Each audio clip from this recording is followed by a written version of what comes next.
Good morning or good afternoon and happy exam prep day. That's what we're going to call today. Anyhow, so we are in our last lap. That means we have about maybe 2, maybe 3 more weeks to go before the exam. Actually, that's not right. It's probably like a month. But anyhow, so we are specifically preparing over the vacation for paper 2. Paper 2 packs a major punch. Now, we've spoken about this before, but I want it to be really clear that you understand where your marks come from. Paper 2 is not difficult. I hope. It's not difficult, but there are ways that you lose marks that we want to prevent. One of those ways is very small things, like not rereading your sentence and realizing the tense is off, right?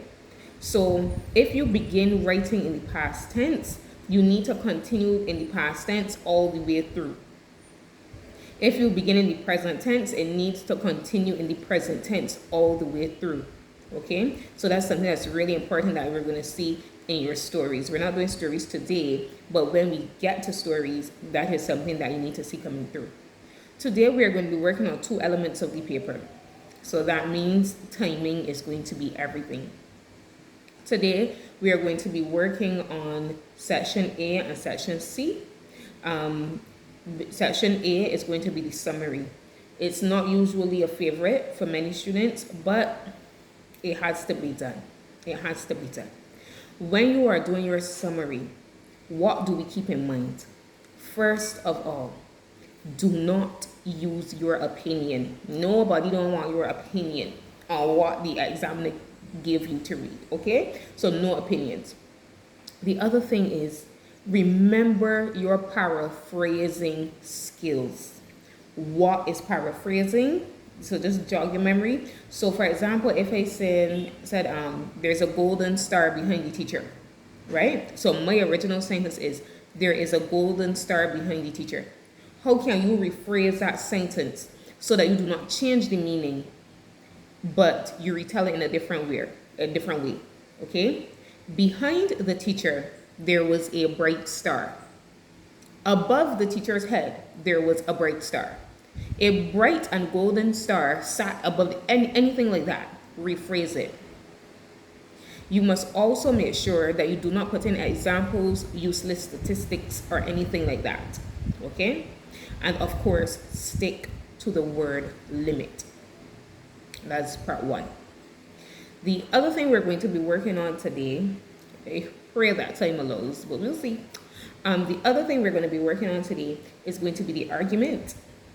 And remember, your argument is structure. Structure is so important. Introduction, body, conclusion. In your introduction, lay out your points. Do not develop your points in your introduction. Just state them. Your introduction is like a taste of what is to come. Your introduction is like a window so that the examiner knows, oh, okay, this is the position this child is taking, right? Then when you go into your body, flesh out your argument. Flesh out the argument. So if in your introduction you said water bottles are terrible for the environment and we should stop using them, you have to tell me why no, they're terrible for the environment. So you say, firstly, they're terrible for the environment because the plastic ends up in the sea. And then you're going to break down the way how the plastic ends up in the sea. Okay? And then remember, in your conclusion, you wrap it all up. Okay? So that's what we're going to be looking at. So as we get ready for this final lap, please pay attention to the small things. You already have the big things covered, right? You got the big things covered already. This last 3 to 4 weeks is about the small details that we sometimes miss. And listen, do it properly this time. You do not want to have to retake English next year.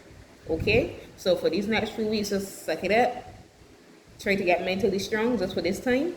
Just for this little time. Because you don't want to be in English class again next year. Okay? Good. That's it. Let's get started.